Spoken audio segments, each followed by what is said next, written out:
So glad to have you back on my channel. So today I'm going to talk a little bit about gesso, what we do with it, how we use it, how we can use it as a primer for our regular paintings in acrylic and oil, and also different ways we can use it as mixed media artists. So I'm going to give you some demos on how to apply it and what we can do with it to prime wood or canvas, and also just a couple of little tips on how to use it in mixed media work as well. Meet me back here. So we're just going to discuss gesso and what it's used for. So gesso is thought of as a ground or a primer for your painting substrates. So any type of canvases, cradled boards, wooden panels, and any type of paper that you're going to be using for your paintings, be it oil painting, acrylic painting. You can use it for gouache painting on canvases or paper or wooden board. We always prime with gesso. It's the typical ground or primer that we would use, and it protects the substrate from the art material that we're using. So when we buy a pre-stretched canvas or cradled board or other substrate, they will be coming with 3 coats of gesso already on the piece.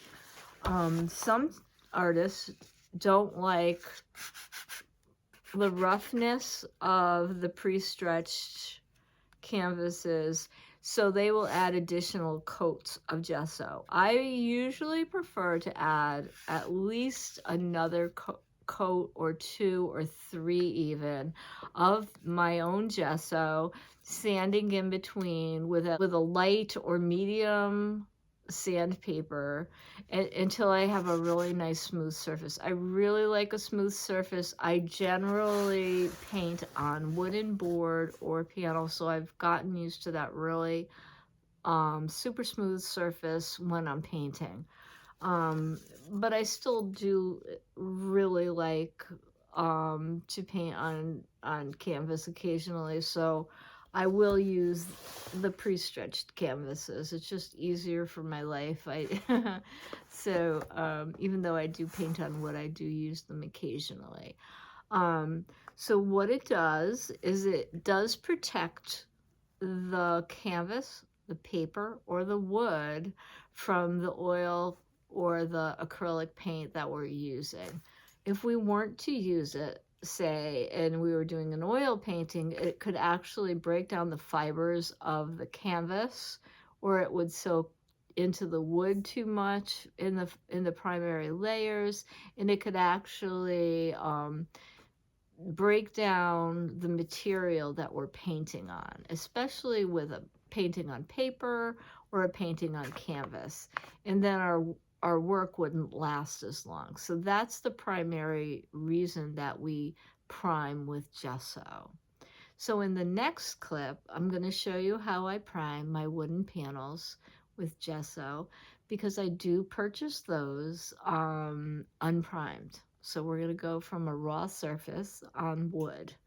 And a lot of painters, to save money, buy the cradled board or just use masonite or a birch panel because they're very cost effective to paint on.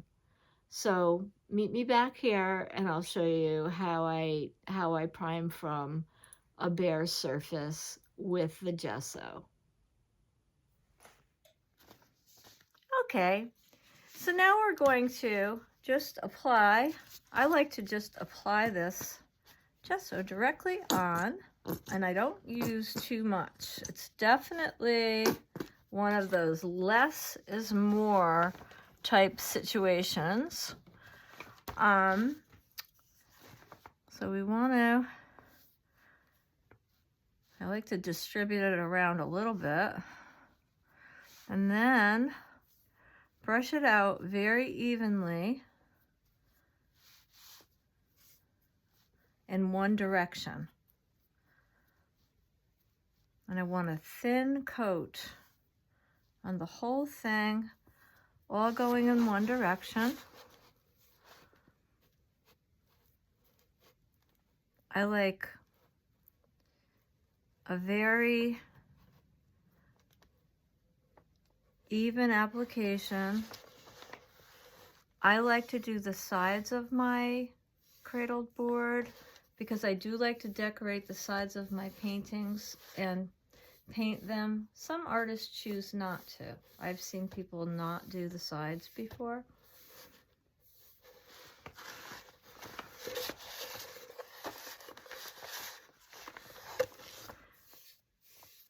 I'm going to go around and just do a very light application on all four sides. And then I'm going to re-smooth the top.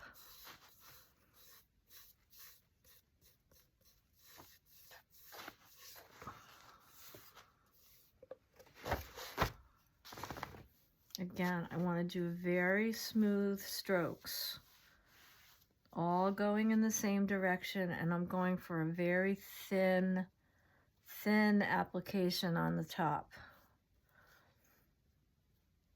Less is more, definitely in this situation. You want to create a series of thin layers. What I like to do is let it dry. And this is a case where I don't blow dry. I will let this dry overnight.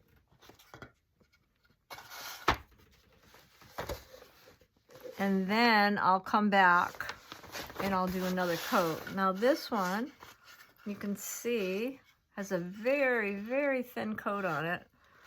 And I'm ready to apply a second coat. And I'm looking, and it looks like this first coat went in this direction.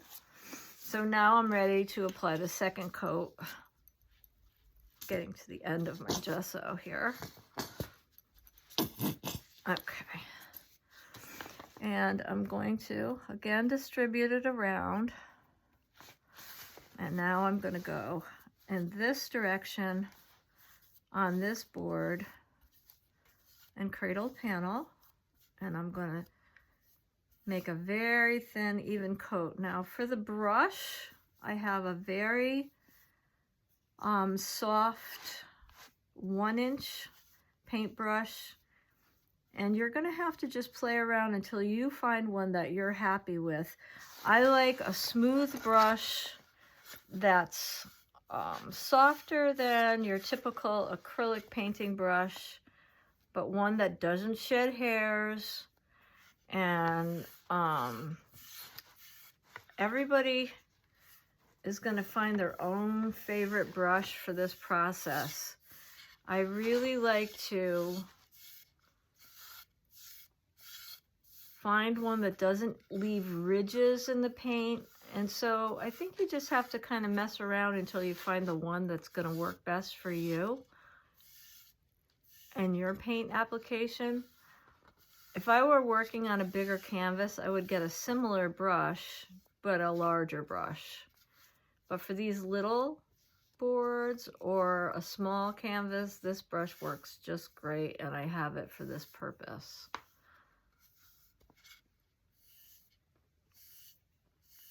Okay, and that's my second coat done on this one. I tend to like to do a lot of boards at once. I tend to buy these boards in cases, so I prefer to do a bunch at once because I like to do at least 4 coats, sanding in between. And that's the process on the boards. Meet me back here and I'm going to show you my mixed media process. Okay, so I'm back again, and here's a little altered book project that I've been working on.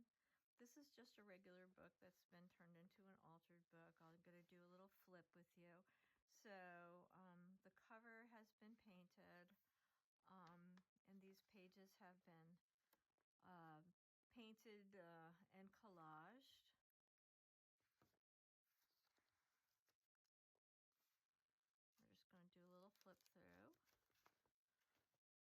And I'm not too far into this one. This one is kind of a newer one. Okay, so we're gonna just open to a page. I normally like to take a bunch and glue them together. So I'm just gonna go up a little bit because I'll probably glue a section. And I'll go up to here. And then I'm gonna just take a little bit of the gesso, and like I said, I'm running out a little bit, so I'm gonna just bloob some on, and I'm gonna show you a little bit of how we would do, what we would do in the altered book. So in the altered book, I'm just gonna come through, and I am just going to go right ahead, and I'm going to paint directly into the book with the gesso. And like I said, you will still get some of this text coming through because this is not like quite like paint. Now you can leave it just as it is in your book if you wanted to. And you can paint over it, you can draw over it, you can, you know, use pen and ink and marker or crayon and anything you wanted to on this page. Book pages are very, very thirsty, so these tend to dry very, very, very quickly.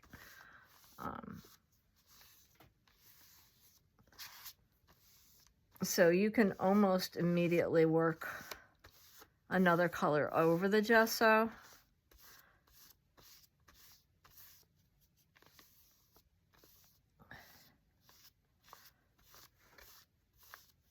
I'm going to just make sure that this is completely applied. Take a break to blow dry, and then move on to the next step that I want to show you.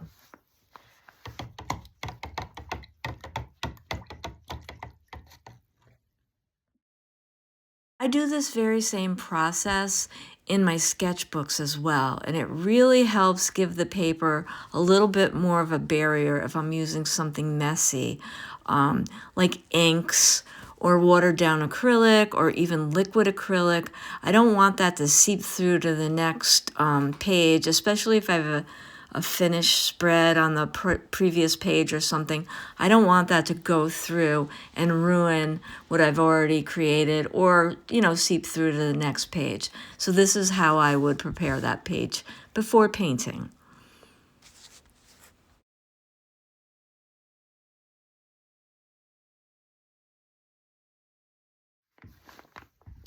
Okay, so I stepped away for about literally less than a minute and blew dry this page, and now it's bone dry. And so when we're working in the books, it does not take as long. So now I'm going to add some liquid paint to this book. This is liquid acrylic. Oh, hold on, my thing is okay. Okay. This is Prussian blue, just a really beautiful color. I'm going to brush this out on both pages.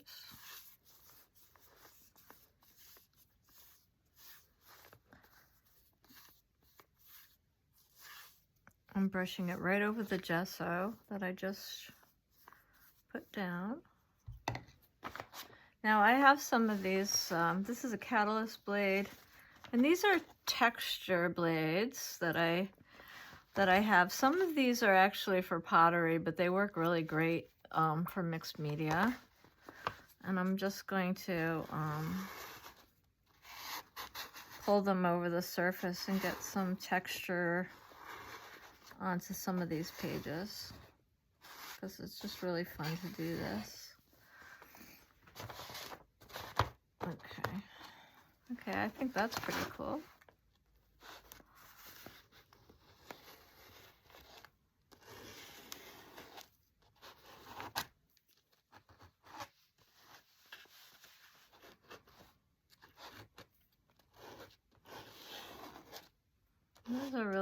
to do.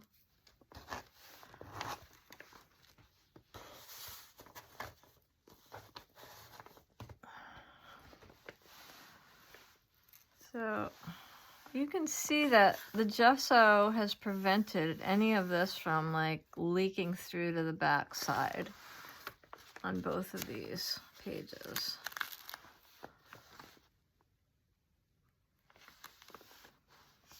Okay, so now normally what we would do is just leave this open, or you can blow dry it. And now this is like a substrate for collage, or you can paint over it. You can paint right on top of this. Once this is dry, we can do any manner of mixed media applications right on top of this. Just kind of a fun, surfacey way to prepare an altered book page. That's super fun. I hope you enjoyed my video today.